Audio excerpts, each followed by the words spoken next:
Hi, hello, and welcome back to the HII Method podcast. My name is Jen Hatz. I am the host of the HII Method podcast and also the founder of the HII Method, a holistic, integrative, and innovative approach to assessing and optimizing human health, well-being, and performance.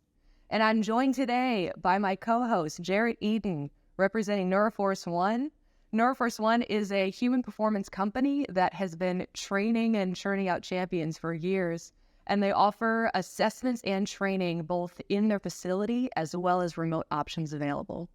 So welcome back. And Jarret, how are you doing? It's been a few episodes since I last talked with you. How are you doing? It has been, yes. I'm doing so great. Just listening to all the things that you said, my mind is just like completely blown based off of everything that I've learned and all, the story that you told, which is amazing. Oh boy, we got some mind blown there. So wait, tell me about that. Yeah, so listen, when I was going through all the episodes, one of the things that stood out to me the most was the IV. And then also as I started to think about the IV, I started to think about how how open I was to put myself at risk for my own athletic gain. And I think those two things in tandem kind of spoke volumes to me. One, I didn't know about the IVs and, all that internal pressure, like that closed system. That was new for me to learn, and how dangerous that was. And then also when I was listening to you, you were talking about how, this was being prescribed in that system and that team as normal. And I know that if I was in college or even in high school, I'm not going to be able to speak up for myself because it's not like I know more than that person who went to school and, that's your job is to look out for my well-being. So I have to trust you. So I thought that's going to be a very difficult thing for an athlete to combat, or to speak up for. And then additionally, it's also like, well, if this is going to help me recover faster, maybe then I would just accept the risks and do it anyway. So I've seen athletes take IVs like it's candy. I've never had that opportunity to, but I think there have been some points in my career where I would have been open to it as the faster way to be hydrated. And so that's the dangerous part, is that like I would have been open to it and not known all of the true dangerous risks and stuff that are involved. I am so glad that you just shared that, because that's what I'll say this from the perspective of personnel on staff working with athletes. It's odd how similar there's this feeling that maybe that you're trying to capitalize on what you have access to. You're trying to optimize what you can for the athlete, for the sake of the athlete, because the athlete wants to perform well. They need to perform well. That's their job. And your job working with an athlete is to make sure that that exact thing can happen, that you are protecting the athlete, but that the athlete can do their job as well. And there is that real kind of underlying risk for not only the athlete, maybe feeling like you said, like not feeling like you were in a place that you could speak up or ask or get clarity or anything. And it's the same thing for the staff or the personnel from their perspective, that there's kind of this silent expectation that if an athlete is asking for something, that you provide it, and or that if another staff member or coach or someone who's maybe in the front office, a more a higher level of authority, a decision maker, that if they say something, that's what goes, that you don't question it. And I think just to see kind of from both of our perspectives on a situation like this, that it's kind of, well, it's scary. It's absolutely scary, to say the least, that there's something that's going on that is very well posing a risk for really all sides of the equation, right? For the athlete, it's clearly a risk for their health, their immediate health and functioning. It's also a risk on the practitioner who is providing it, a risk of malpractice, and really maybe not even knowing that it's malpractice. And it's just the entire issue itself is real interesting. Yeah. So tell me more about your perspective, though, because you said you're like, as an athlete, that there's a willingness, right? I guess kind of, well, I don't want to put words in your mouth. So maybe maybe tell me more from your perspective, like as an athlete, what that looks like as an opportunity or a situation or a decision to try to optimize your health kind of in the moment like that. Yeah, so like I think there are different ways to approach a problem. And for us, or for me at least, my way of thinking or thought process was I wanted to be optimal and quick. That'll allow me to be, back onto the playing field. So this even goes beyond hydration. This would go towards treatment. And so I've gotten, like, 1 year I tore my hamstring and at a track meet. And so I had to try to hurry up and get well soon because nationals was coming up. So I was recommended by the training staff to get a certain injection to try to help speed up the recovery process in hopes that, whatever I just went through would be, healed quicker, so that it would still allow me to run at the national championships for track and field. And so it's things like that where you're like, okay, I'm willing to undergo these risks because it'll allow me to return to play. And me as an athlete, maybe young or whatever, I'm not thinking down the line of how this is going to impact my body. And so at the moment, it sounds like it's a good Band-Aid, but then this Band-Aid turns into be some huge inhibitor to my health later on down the road because I never knew the right questions to ask. I didn't know truly the risk, and my mindset was only on, I need to get back to playing. And so with hydration, if, I'm able to take an IV, or if I'm able to, I wouldn't say shortcut, but,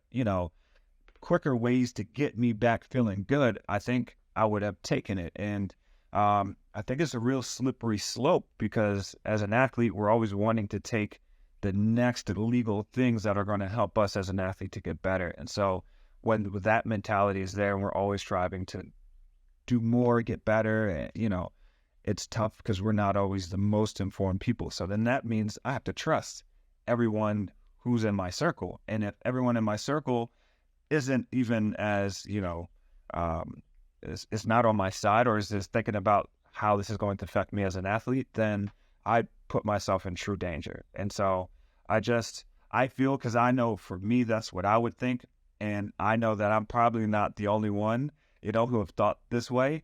And seeing other athletes and my friends in professional realms take IVs before races, after races. And that was another thing that I learned too. Like when you're administering IVs within a session, what that does to that closed system, and how we have, cardiac problems later down the road because we're putting so much stress on the heart. And so I agree with you too. You made a lot of points, not to just ramble on, but you made some good points about how that affects your heart later down the road. And a lot of these things just don't happen out of like random, like out of the blue.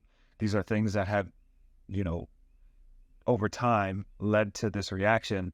And a lot of people don't have the ability to look far back or even understand the warning signs along the way to say that was truly the problem that was happening. So, like I said, all these things are kind of like I'm glad I know it now. And as my position as a coach, I can help combat and educate the athlete. But I do know that this is wide and common amongst everybody, within athletics. Cool, man. I'll just say this. You just touched on a few points that get me real fired up. So Yeah. I hope you're okay if we get fired up in this conversation right Please, now. let's go. What you just said, well, first of all, what you mentioned about the sense of urgency or the pressure to be ready to play or ready to compete at all times. That in itself is so unrealistic. It's so unrealistic. And yet that's if anything, the kind of political pressure, if you want to call it that, of the industry itself, that as a human being and a human body, we're like looking to or trying to almost like a willingness to dismiss the fact that it's a human body that requires time to accommodate to training adaptations. And that includes the recovery process and anything, absolutely anything. It takes time. And no one wants to, take that perspective of patience, right? And so it's like it affects the bottom line of the industry if your top athletes are not able to take the field, right? So there's this pressure to prepare an individual almost with a sense of urgency to constantly be able to perform. And that is the complete opposite of reality. That's the opposite of working with an actual human body and human being, where time plays the largest factor in your ability to recover. So like, no matter what you do, you're not going to speed up recovery. There's no such thing. Your body knows how to recover. You need to remove any interferences from that and allow it to recover. But that completely conflicts with the end goal of being ready to play or ready to compete. And so it's that pressure for the athlete, like you just said, to try to constantly be prepared and ready, if that means speeding up a process or trying to, I guess, rapidly push through something, right? Whether it's an injury recovery protocol or a hydration protocol. It's like you're trying to just be ready at all times. And that same pressure is on the shoulders of any of these staff or personnel that are working with the athletes, where it's like, that's your job, is to make sure that the athlete is prepared to play on the field. So if it means that you're going to try to skip some steps, to get ahead, it's like you have that pressure on your shoulders. And this is really, I'm going to get fired up here. This is, if anything, probably the largest unspoken truth of the industry, is just how far removed it is from understanding that these are human bodies and human beings. And it's the thought that you can try to force or pressure or push this human body to do something that it's capable of doing incredible things. But then when you have this, I guess, business decision making that is taking precedent over the timeline of the body itself, then you have that, as you can see, just kind of the downstream pressure on the shoulders of everyone involved, the athletes and the personnel combined. It is such a, like I said, it's like this unspoken truth behind everything. And it makes it a very, it makes it a real dangerous, not to say that's a dangerous game to play, but it's a dangerous game to play. Just being involved in the industry, whatever side of the industry you're involved on, you're playing with fire in a bit. Yeah, for sure. And just to harp on what you said, a lot of these it just comes down to money, right? Like especially in college and football, they're making billions of dollars. And so there's so many athletes that are available to just them, like I was told to my face, I'm replaceable. So to be told that, and then say, I got to make sure that I do everything that I need to be on this team, or, be relevant, or stay here, I'll take the risk. And so a lot of that pressure comes from the top, like you said, and even as you being in your position, you're not even able to change things from that side. Even if you see a warning sign that says, hey, we probably shouldn't be going about this in this way. There are more preventative ways to do this. Can we change it? And then, it's probably an uphill battle for everybody. And so that's really difficult to kind of navigate through then. 100%. Oh man, it's a numbers game. Everyone is a number. You're no longer an individual. And that, so actually before I was going to get real fired up saying something about the individual itself, but what you just said, completely across the board, like absolute truth of just working in the industry itself. An athlete is you're just part of the numbers game. And same thing with the staff and personnel. It is just as competitive for those positions as well. The entire industry is nothing but competing to just be in the industry, right? And then like we think of, if you were just a fan watching sports, you think that the competition is what you're watching on TV. It's in reality, the competition is to be able to compete. It's to be able to have that position in the industry, whether it's an athlete that is able to compete or a staff or personnel coach who is able to be part of a program. And so once you get there, then it's the competition of keeping your position. And because you are otherwise just a number, you're just a pawn on the chessboard. And if you're out, then next man up kind of a thing.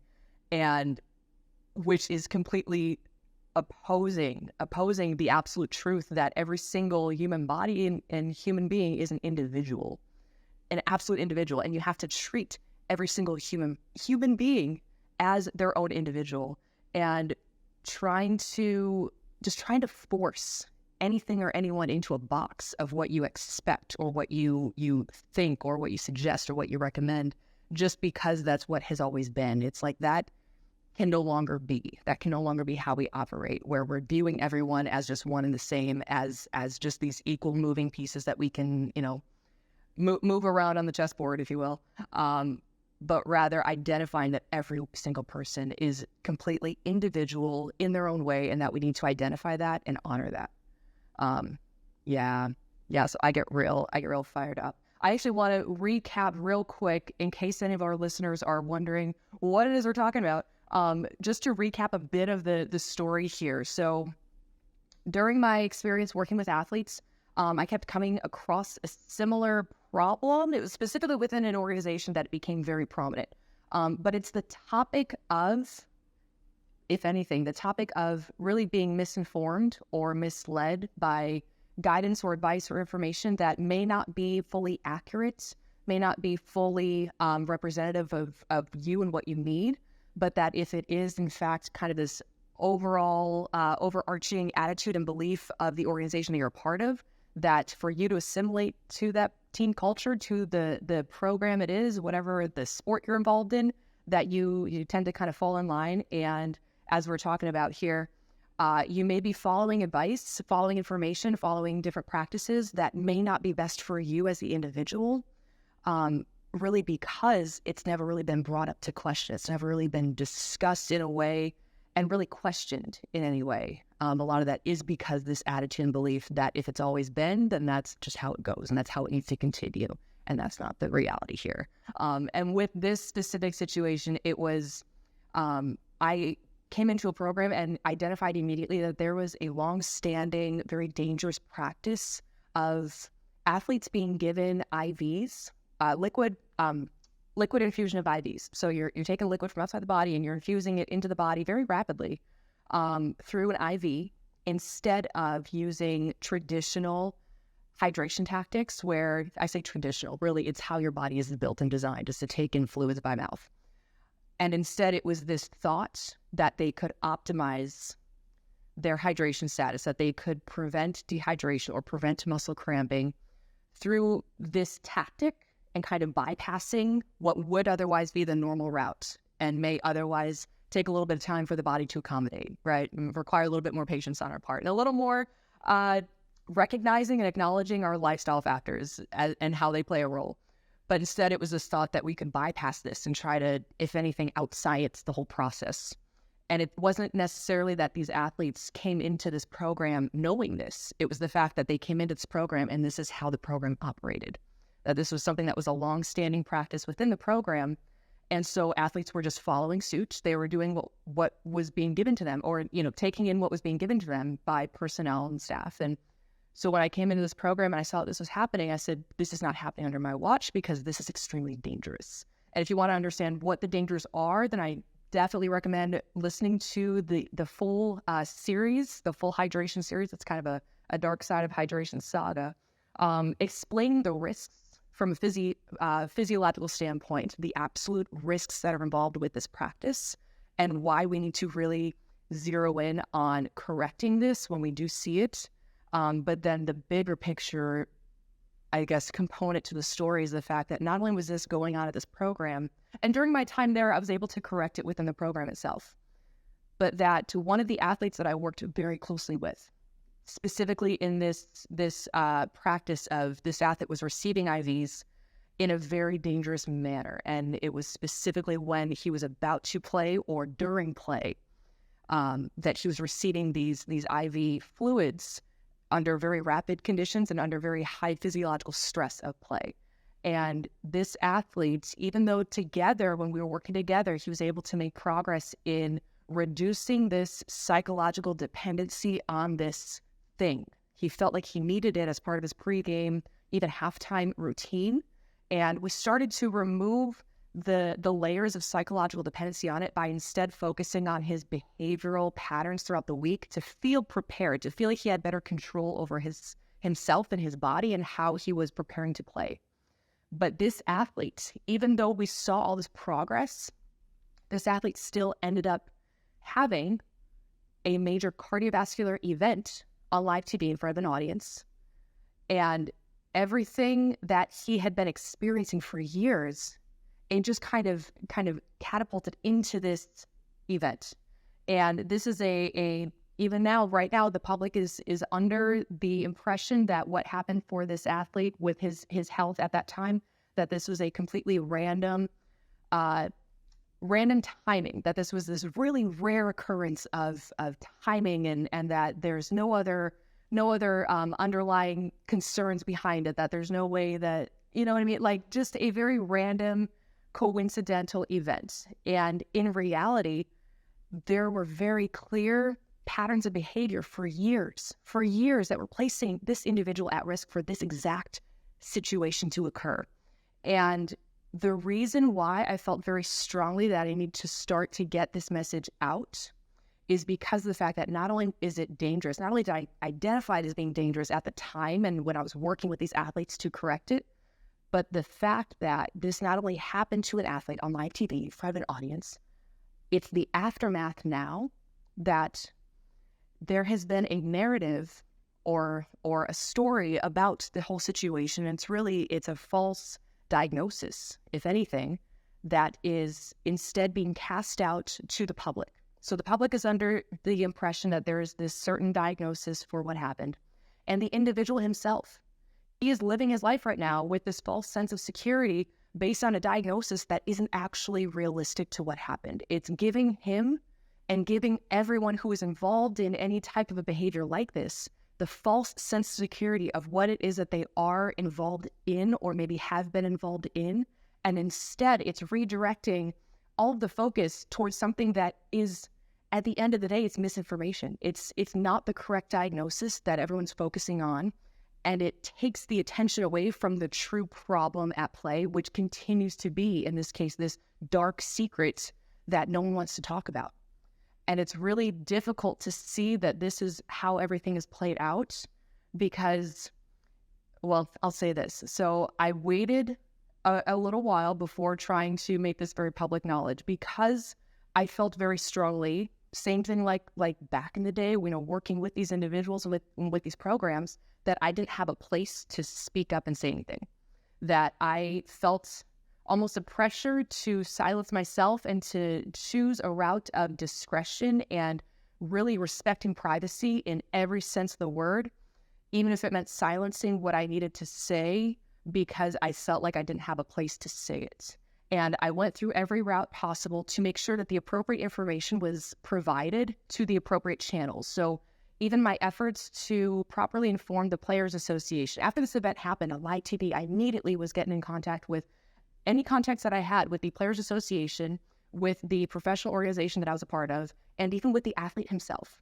And all these efforts to in my attempt to properly inform those who needed to know the background information behind this so that a proper investigation could unfold, and choosing to use a lot of discretion and a high respect for privacy, because I'm real big on that.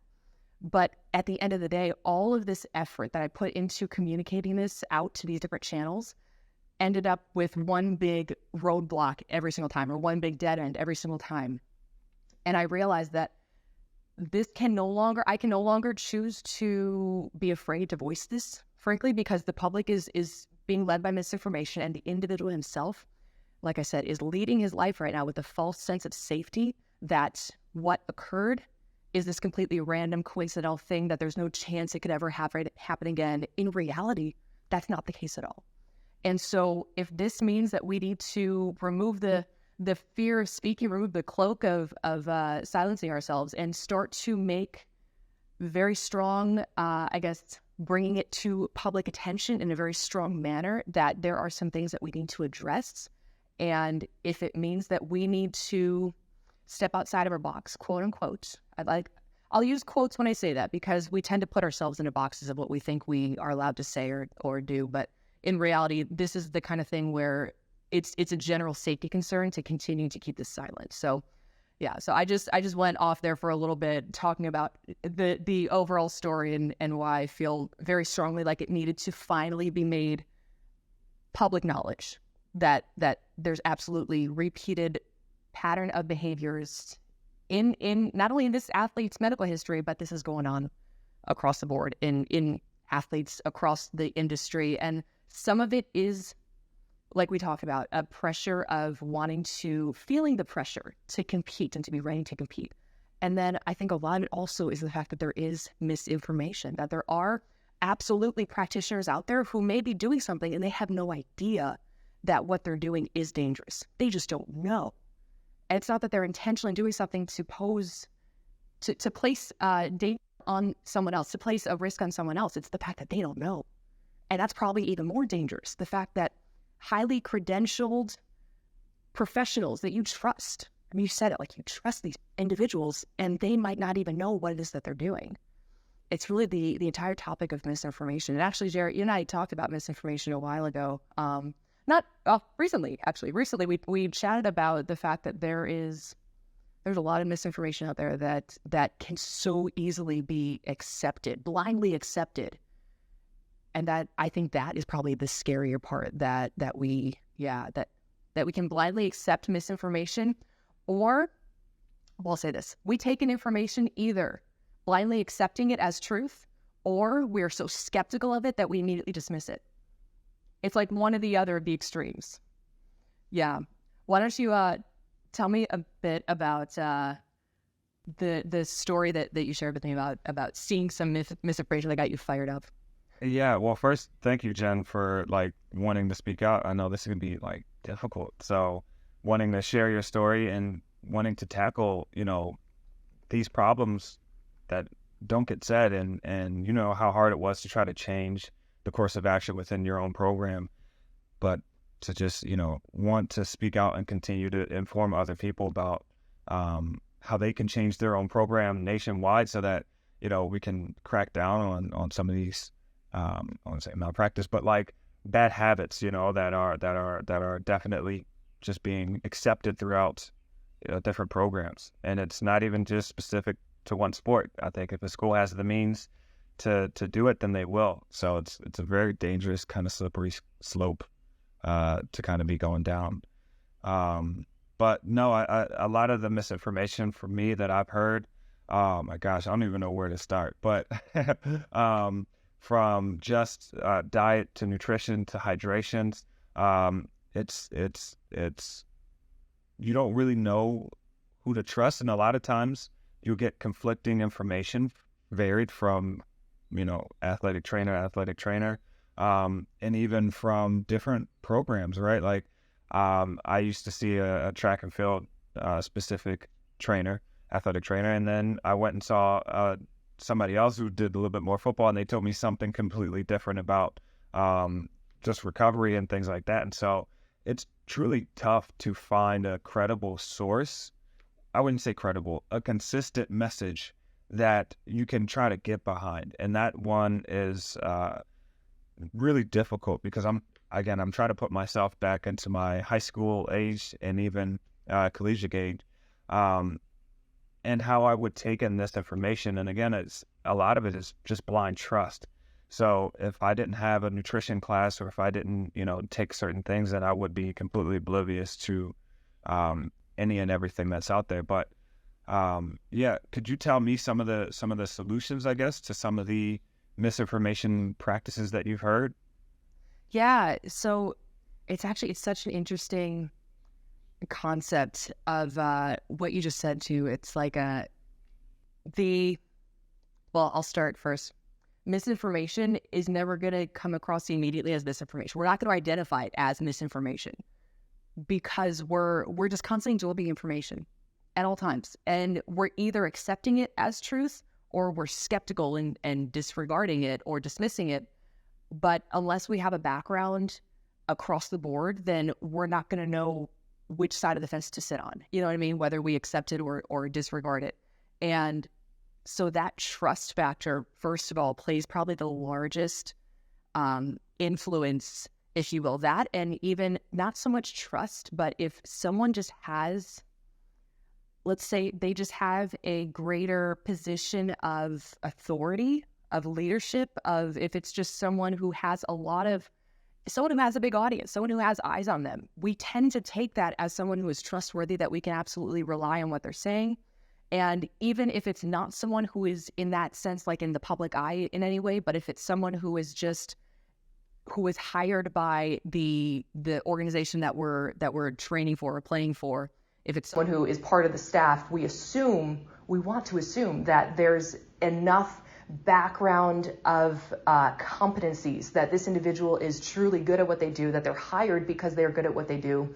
And so right there, you're almost, there's an implied trust, almost like you should trust this individual. And it if anything, it kind of goes back to like a feeling of how to know who to trust or what questions to ask or how to stay curious about something.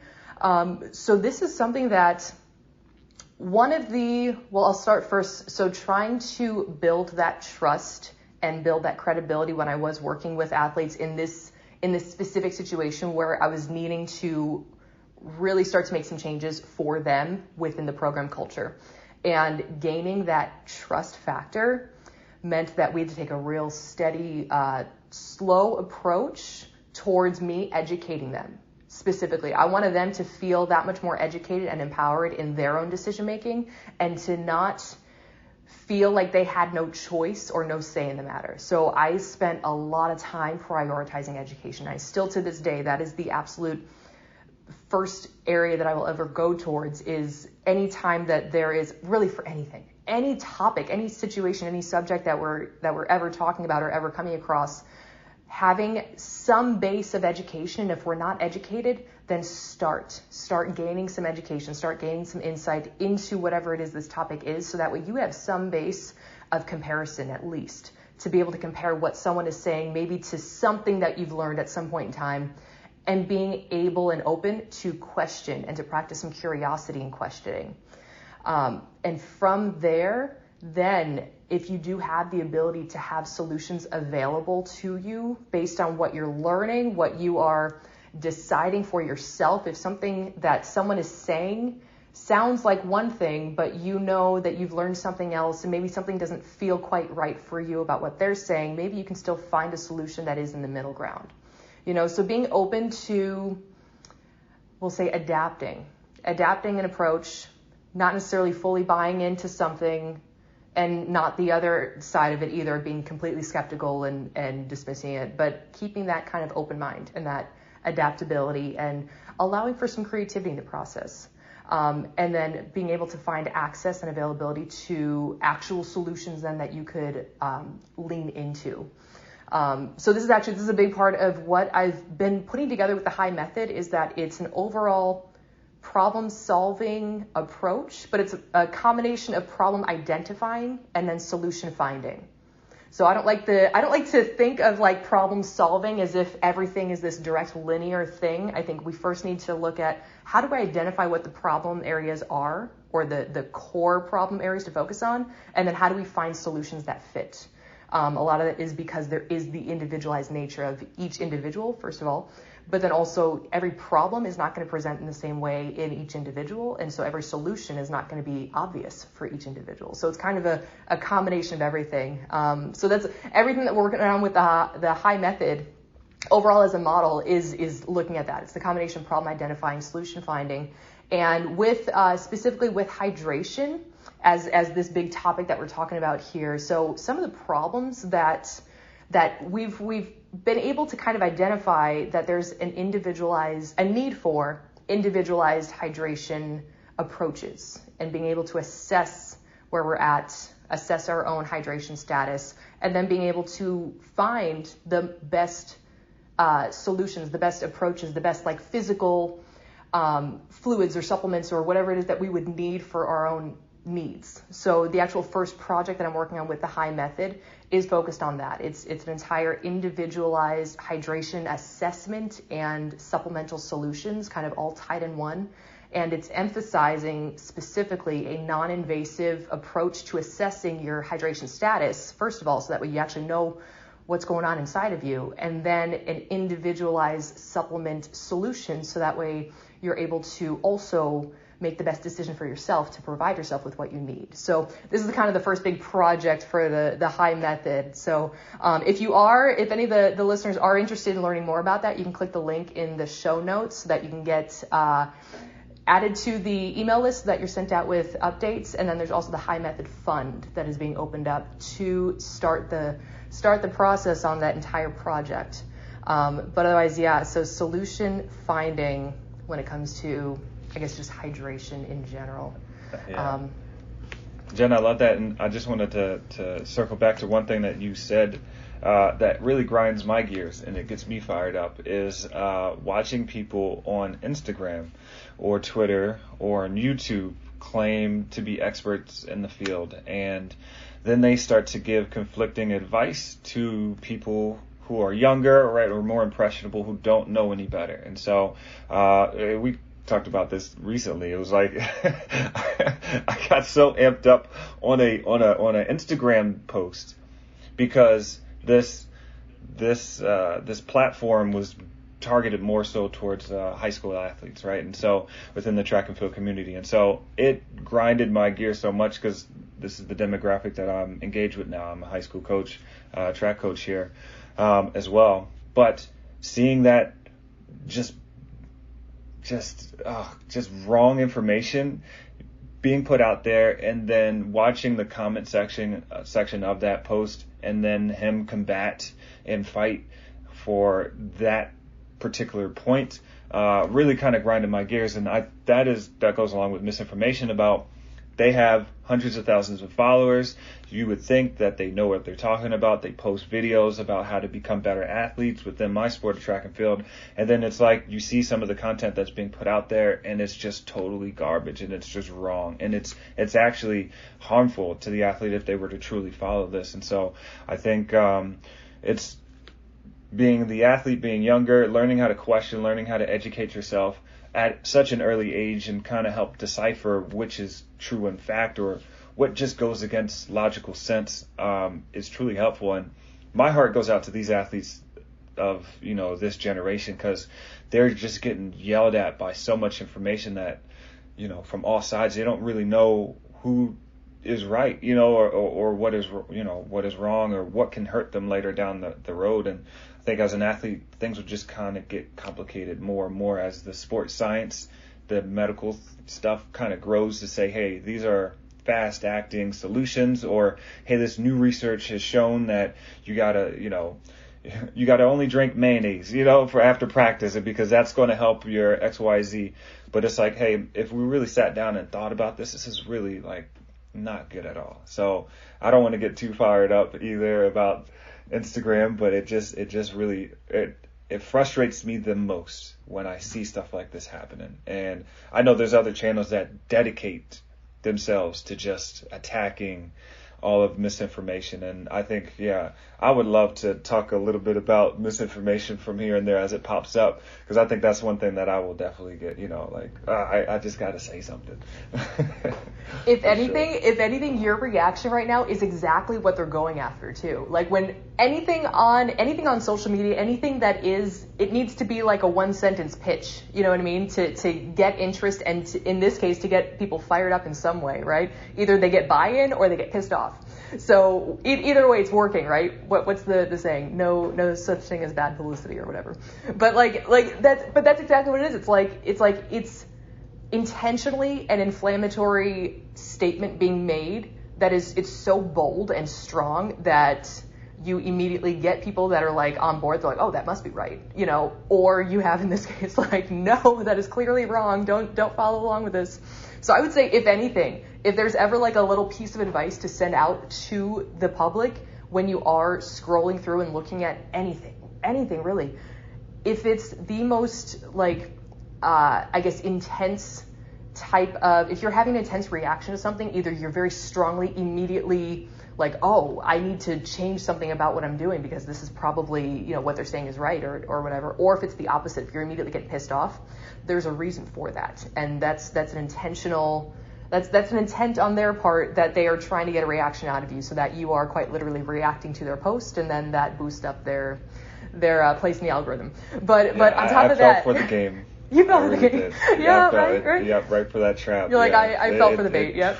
But then the other thing, so if you do see something online, and if the statement being made is at least given I'll say enough of an elaborate explanation so that you actually feel like you've gained insight into something that you didn't otherwise know.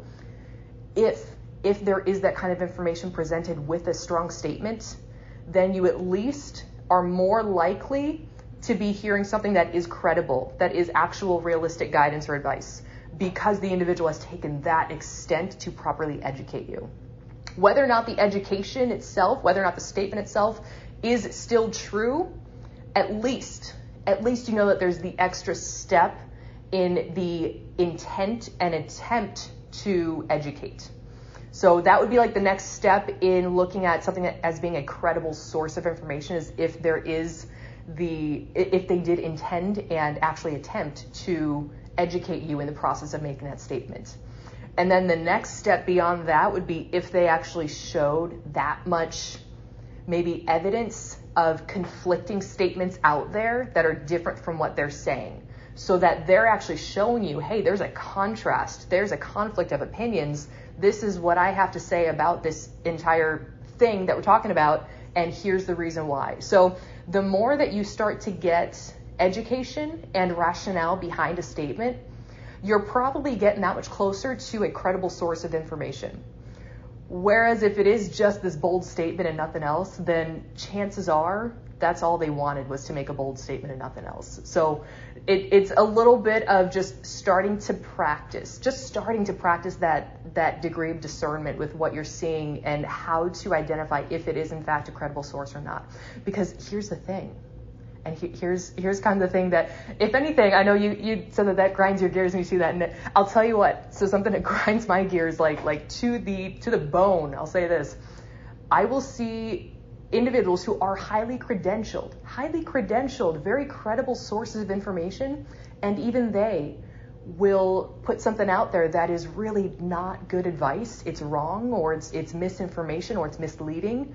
And that, like you said, grinds your gears. That gets me going, because I'm like, you of all people should know that what you're saying is misleading, that it's not correct, that it's really not the full picture, and yet at the same time, it's a credible source. So maybe, if anything, besides us using discernment and really trying to identify what is a credible source, we also, I think, first of all, we also need to extend some, I guess, patience and compassion for others, because they are human beings. So even you could be the most credible, well-knowledge person ever with the highest degree of competencies in what you do, and you could still be a human being making mistakes and saying something that maybe you end up having to retract because you're like, oh yeah, I spoke too soon on that. Maybe I wasn't right. So maybe if we start offering ourselves and others some grace, some compassion, say like, okay, maybe they made a mistake on that.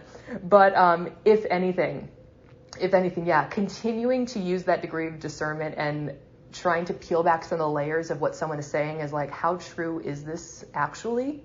How much do I need to go into in researching what they're saying to see if it is in fact real and true and something that I should be trusting? Or, if anything, yeah, it's just maybe growing and cultivating your own kind of your own network of credible sources that you can rely on, and maybe some that you're like, okay, maybe what they're saying is right. Maybe I don't need to believe it. I don't know. Yeah. No, and I just take what you're saying about IVs for an example, right? Like, if you're going against the grain and what is so common, definitely the information that you have spoken to within the 5 episodes of your hydration podcast prove that it's not just a one-off statement, right? There's a lot of information that can be told behind it, information that if you still don't trust, you could look up, see how things work. You explain systems. It's not just like it's a controversial, sentence to get people riled up to then believe that it's true or fact. So I think it's really cool to see the contrast between what can be considered something that goes against the grain and true, or versus not, and it's made for reaction and stuff. So I think that's a really important trait that definitely this podcast has, right? It's not just I don't want to just get people riled up and then go from there. So, but yeah, real quick about a solution. So one of the things that I've also been told about hydration, and one of the things that I've always kept with me is water and hydrate. And I love the fact that you said half of your body weight in ounces, the minimum amount of water that you'll need. So I kind of knew that already. And so my whole athletic career, I always used to carry a gallon of water with me. And so also when you spoke in your podcast, you said that you were drinking water, yet were still dehydrated, or you had, sodium imbalance. So could you speak a little bit more about that? Like, I think for me, I've always told my athletes to just drink a gallon of water. And sometimes we lose sight of the importance of the electrolytes that are in there. As far as like solutions to that, Brandon, how do we get a gallon of water in you, or however many ounces plus whatever, because we're doing athletic, sport, plus proper amounts of electrolytes, and without having a blood monitoring system? Like, what are just some key rules of thumb that can help us stay hydrated throughout the day? Phenomenal question. Absolutely phenomenal question, because that is the exact question that I'm after, that I'm looking into and trying to find the most, first of all, like applying research and product design into a way to non-invasively identify what is going on inside of you from your hydration standpoint at the cell level.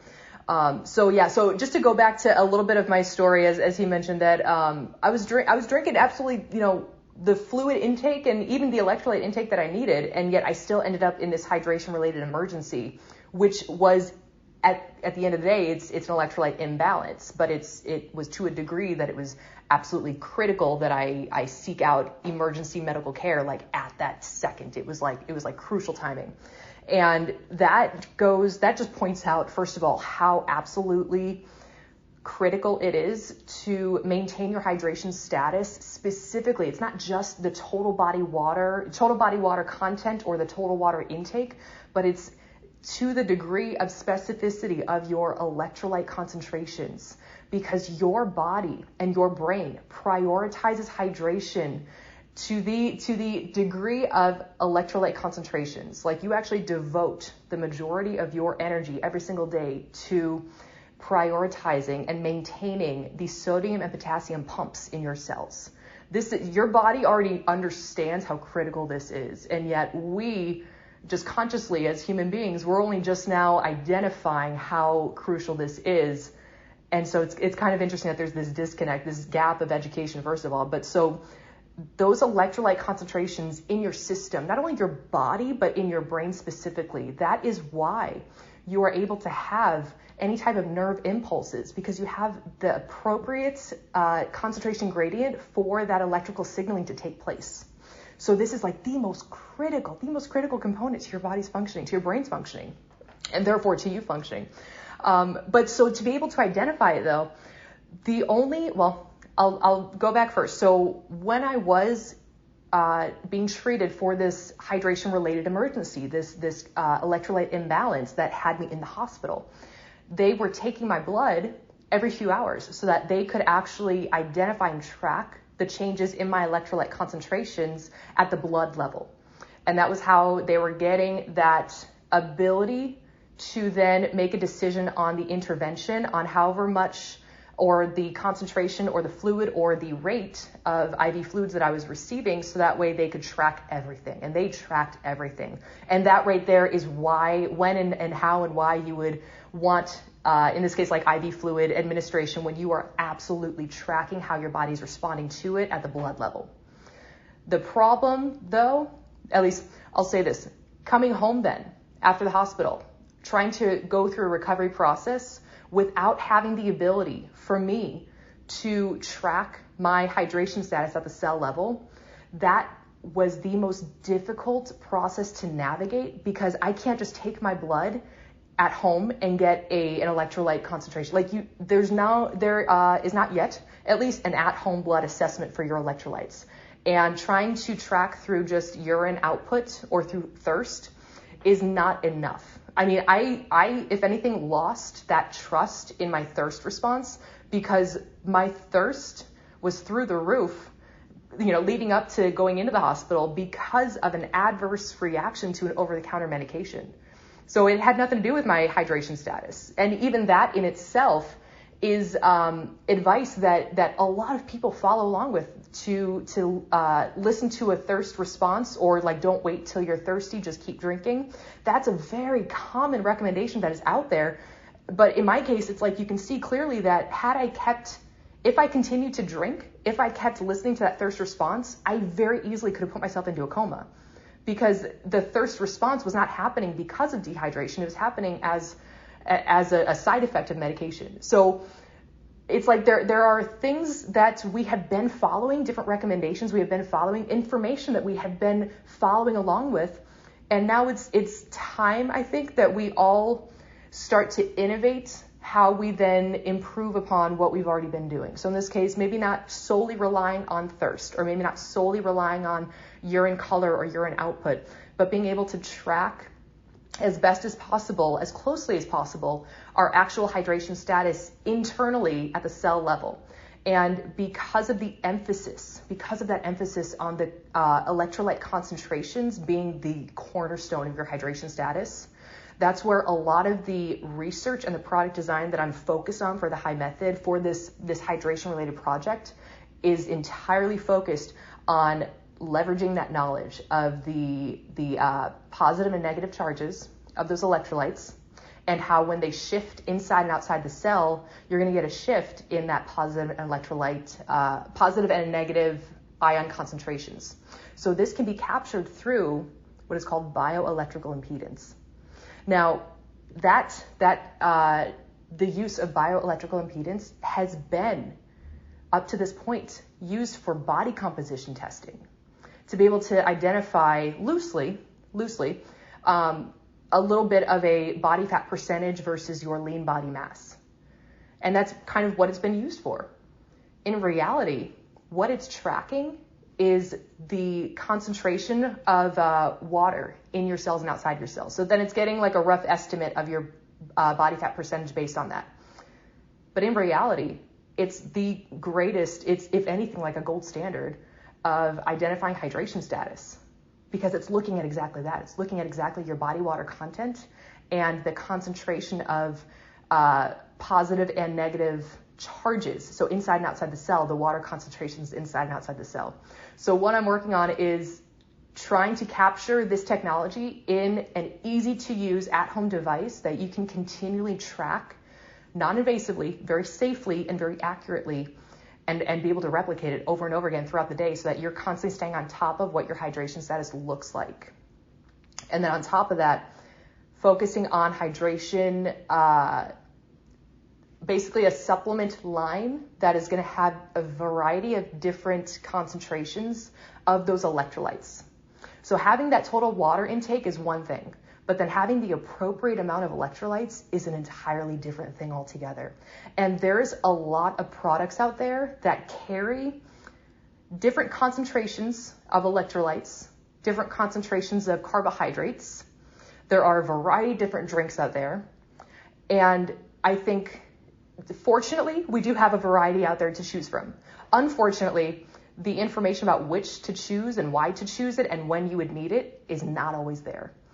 And I've even seen some individuals who are like highly credentialed sports dietitians who have been doing this for years that are still casting out really incorrect or misleading information regarding these fluids in general and what it means when it comes to your electrolyte concentrations. Like, I've actually seen a post from a very, very highly credentialed individual saying that, hey, if you're just peeing out water, you're drinking too much water, you're just peeing it all out, you can drink either milk or orange juice and they'll both help you out. And I'm like, those are completely different fluids. They're going to do completely different things in your body.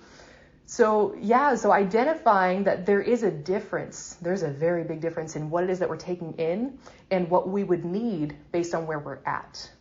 So if anything, I just gave a real long-winded answer to your question. So if anything, the solutions right now, I know, I'm sorry, I get so excited and fired up about this. If anything, the solutions right now are first of all, starting to identify how we can best, really, if anything, start getting to the behavior, start getting into a repeated pattern every single day of tracking everything. And I mean tracking everything that you take in everything that you can possibly track of coming out, whether you're tracking your weight before and after. If you were able to maybe just keep a running log in your head of urine output, maybe how often you're going or what the color is, and start really tracking everything. And if and when, because there's always going to be symptoms and different things that we're experiencing, maybe different medications we're taking, even if it's an over-the-counter medication, keep track of everything. And I mean everything. And get into the rhythm of doing that. Get into the habit of tracking every single thing, because you're going to start to find this natural ebb and flow of where your body sits and where you feel your best, where you perform your best, and what it is that you take in that may have an immediate positive or an immediate maybe not so positive response. But you first have to track everything. You're not going to know what to look for unless you actually know what you're looking at. So keep track of everything. And then the other solutions, like I said, are in the works of being able to identify your actual hydration status at home at the cell level in a safe, non-invasive way, and then also having access to a variety of different solutions that are already there and available at hand. What I will say, because the entire topic, as I just talked at length about this entire topic, everything about the difference in those fluids, the difference between electrolytes and how they are behaving so differently in your body, how electrolytes and glucose or carbohydrates, they're all behaving so completely different in your body. That is going to be its own topic, its own episode, because it deserves to be its own topic and episode. So yeah, I'll paint this as just a little picture. Just to give you like a little heads up of like just how different these things act in the body. So, and actually this goes with a funny little story. So there was one program that I came into, and there was a previous dietitian there who bought these like slushy machines, not even a slushy, it was like margarita machines. It was like the Jimmy Buffett Margaritaville machines, like $6,000 machines, bought 2 of them because they were going to make all these drinks for the athletes. So I come into the program, I'm like, why do you guys buy these? How many smoothies are you guys making here? And they said that they tried repeatedly to make these like slushies out of Gatorade, or whatever the sports drink was that they were using. They were trying to make this sports drink slushy, and they failed every time, so they just stopped using them and never used these machines ever again. And I'm like, so I immediately go, well, yeah, the Gatorade, that sports drink, it has sodium chloride, so that's going to alter the freezing point, so it's never going to come out the way it would if it was just water with sugar or something. And like the look on their face, they're like, what? And I'm like, yeah, if you put salt on the roads and the sidewalks when it's icy out, it melts the ice. Because that salt, the sodium chloride, is the same salt in food. I mean, there's a food grade version and like an industrial version, but it's the same sodium chloride. It lowers the freezing point, so it melts that ice. So if you're using that in a thing, trying to get like a slushy consistency out of this, like you're not going to get what you're looking for because it's going to keep melting the ice. And the look on their face, though, like as if these things were all one and the same. And I thought, how could you miss the key piece there, that chemistry, these are all different chemicals at the end of the day, and they're all going to behave differently depending on whatever environmental conditions there are. They're all going to behave differently. And that's just in the outside external environment. They all behave differently inside of you as well. Like chemicals across the board are not just one and the same. So if we're approaching really anything that we're taking in as if it's all interchangeable, one and the same, we're completely neglecting the fact that at the end of the day, these are all made up of chemicals. They're all made up of every little piece of the periodic table of elements. That's what is going into every single thing about what we take in and what we put out and everything. So it all comes down to chemistry, right? And yeah. So I'll talk at length about that in another episode, like I said. That's awesome. And then for me, so like, I just want to be able to tell my kids how to stay hydrated. So do you recommend Gatorade slushies? Do you recommend, electrolyte tablets? Do you something to say like, hey, we can at least give our bodies enough electrolytes, to perform and to be good? Like, is there I don't even know, I guess what I'm trying to say. Just way I can, and inform my kids or tell my kids to say, hey, this is what you should be drinking. This is what you should try to aim for. Make sure you have 2 Gatorades a day, or, make sure we're mixing in some electrolytes and kind of leave it up to them. Or is the food intake from the salt and the bananas that they eat, is that also going to help play a factor in it too? It's a great question. And depends on, I guess, we know that we're talking about high school athletes in this case, but in general, it would absolutely depend on the individual and what their typical eating and drinking patterns are. Whatever they're typically taking in now, you're using that as your baseline of what type of advice to give. So if these high school kids are taking in right now a whole bunch of Gatorade already, we could probably realistically let them know, like, hey, you probably don't need all that Gatorade. You might need only a very little bit and really only around practice. Let's start working on more water intake. We can work on some milk or chocolate milk. You can even do some chocolate milk after practice, and start focusing on maybe foods. Now, if it was the other side, if maybe they're not drinking anything at all, if they're drinking a whole bunch of I don't even know, juices, and if they are drinking chocolate milk and juice and sugar sweetened drinks all day long, then we know, okay, so we gotta start identifying, maybe let's swap some of these out for water, so we know we're getting water in, and let's maybe focus then on some of those drinks that you are drinking. Let's swap it out for an electrolyte drink.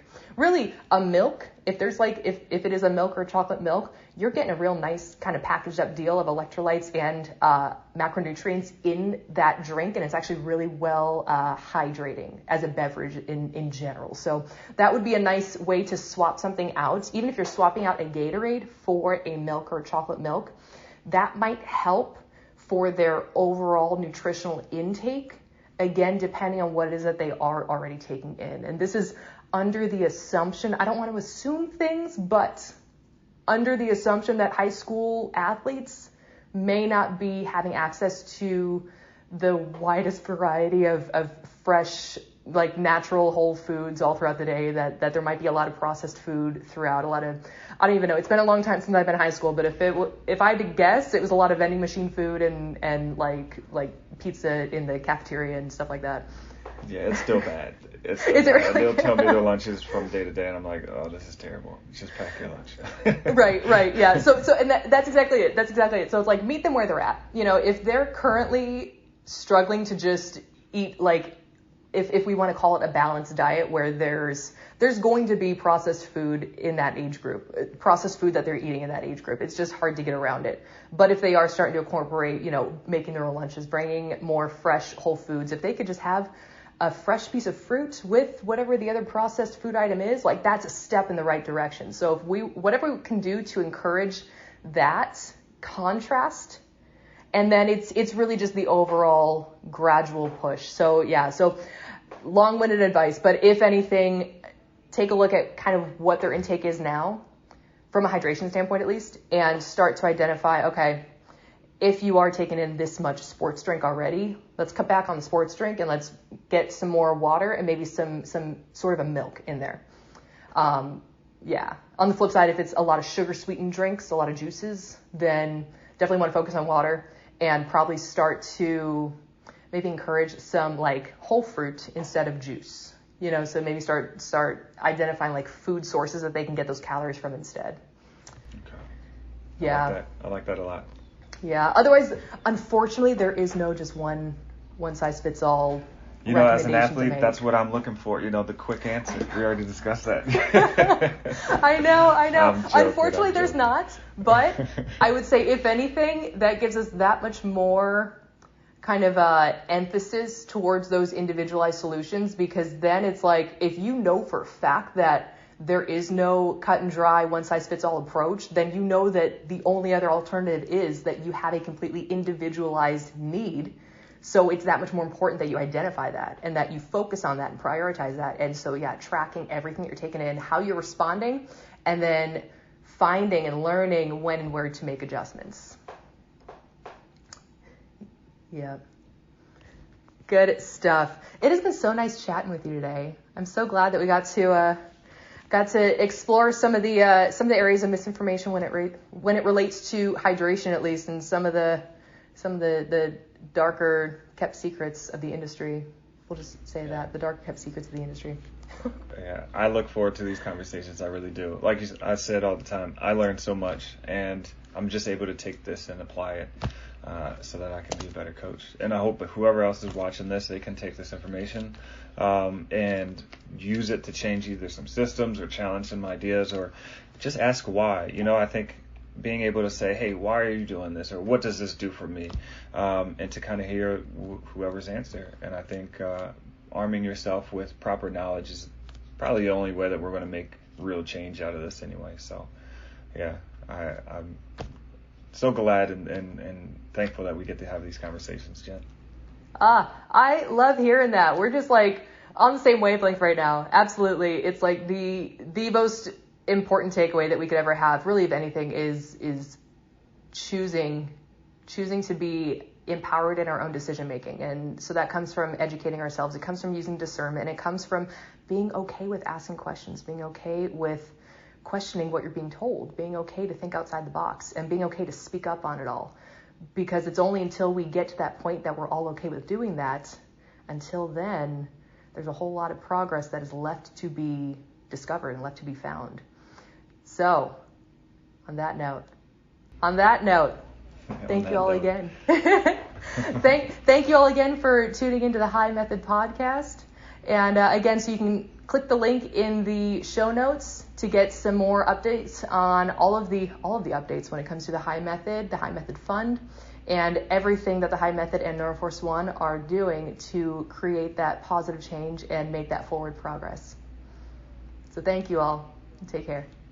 See you guys.